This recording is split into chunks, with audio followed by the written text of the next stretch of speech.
Gold loan लिया, चुका नहीं पाए, अब नीलाम होगा 1 लाख लोगों का सोना। ये देखो, कुछ लोगों ने बुद्धूगिरी की, अब उनमें से जो लोग कर्जा नहीं चुका पाए उनका सोना नीलाम होने जा रहा है। इसका प्रूफ? इसका प्रूफ ये न्यूज और ऑक्शन का पेज देखिए। जिन परिवारों ने पेंडेमिक के दौरान सोना गिरवी रखकर उस पर लोन लिया और समय से कर्जा चुका नहीं पाए, आज गोल्ड लोन देने वाले एनबीएफसी और बैंक्स उन परिवारों का सोना नीलाम कर रहे हैं। इसका मतलब ये कि अगर गोल्ड लोन का कर्जा आपने समय से नहीं चुकाया तो आपका सोना आपकी नींद उड़ा सकता है। रिजर्व बैंक की एक रिपोर्ट के अनुसार कोरोना के 2 साल में ही गोल्ड लोन का साइज 31,726 करोड़ रुपए से बढ़कर लगभग 70,000 करोड़ रुपए हुआ है। इसकी जानकारी आपको नीचे दिए लिंक में मिलेगी। तुम्हारे ये गहने सोने के हैं? हाँ, पापा ने बर्थडे पे गिफ्ट किया है।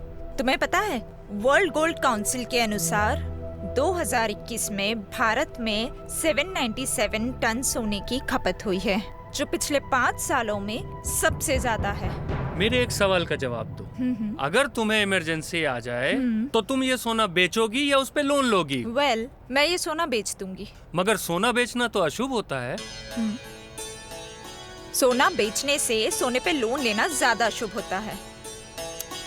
इस अंधविश्वास के चक्कर में ज्यादा से ज्यादा औरतें पैसों की समस्या आने पर अपने पति या अपने बेटे को अपने सोने के गहने गिरवी रखने को दे देती हैं। क्या आपने सोने की नीलामी वाली न्यूज ध्यान से नहीं सुनी? क्या आपको पता है गोल्ड लोन लेने पर सोने की कुल कीमत का कितना प्रतिशत लोन मिलता है? और गोल्ड लोन की ब्याज दर क्या होती है? और गोल्ड लोन समय से ना चुकाने के परिणाम क्या होते हैं? शायद गोल्ड लोन के ढेरों एड्स देखने के बाद आपको यकीन ही नहीं होगा कि गोल्ड लोन लेना कितना नुकसानदायक है। मैं आपको बताती हूँ कैसे। मानो जो सोना आपके पास है उसकी वैल्यू है 1 लाख रुपए।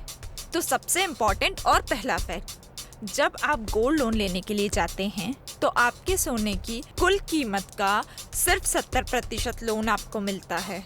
मतलब 1 लाख पर सिर्फ 70,000 रुपए। दूसरा फैक्ट, लोन की वैल्यू कभी भी पूरी कैलकुलेट नहीं की जाती है, और अगर कैलकुलेट की भी गई तो सिर्फ 70 से 75%। उसमें और चार्जेस ऐड कर दिए जाते हैं, जैसे कि SMS charges, service charges, security charges, token fees, notice fees. वो कैसे?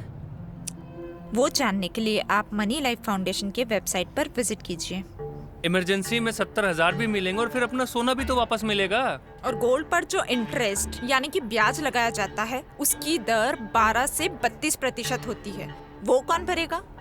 और आपको याद दिला दूं, किसी भी लोन पर उसकी प्रोसेसिंग फीस मतलब उसकी प्रक्रिया की फीस और उसके वैल्यूएशन चार्जेस मतलब मूल्यांकन शुल्क तुरंत काट लिए जाते हैं। लेकिन गोल्ड लोन के तो हर विज्ञापन पे गोल्ड लोन लेना फायदेमंद बताया गया है।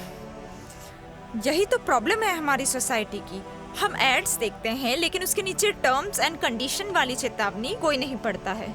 समझने वाला पॉइंट वो है, सेलिब्रिटीज को देखकर किसी भी चीज का फायदा या नुकसान नहीं जान सकते हैं, और इमोशनल होकर अपना सोना गिरवी रखने से बेहतर है उसे बेचते हैं।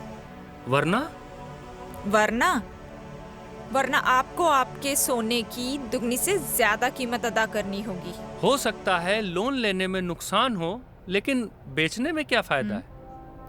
अच्छा, लॉजिकली क्या सही है? 1 लाख की कीमत वाले सोने को गिरवी रख के उस पर सिर्फ 70,000 मिलना, या फिर उसे बेचकर पूरे 1 लाख मिलना? आप ही सोचो, आप इतनी मेहनत करके पैसा जमा करते हो, उससे गोल्ड खरीदते हो, और मुसीबत आने पे उसे गिरवी रख के किसी और को ब्याज भरते हो। आपको ये फायदेमंद लगता है? अब ये चार्ट देखो। इस चार्ट में ये रेड लाइन दर्शाती है कि आप किसी को कितना ब्याज भरते हो।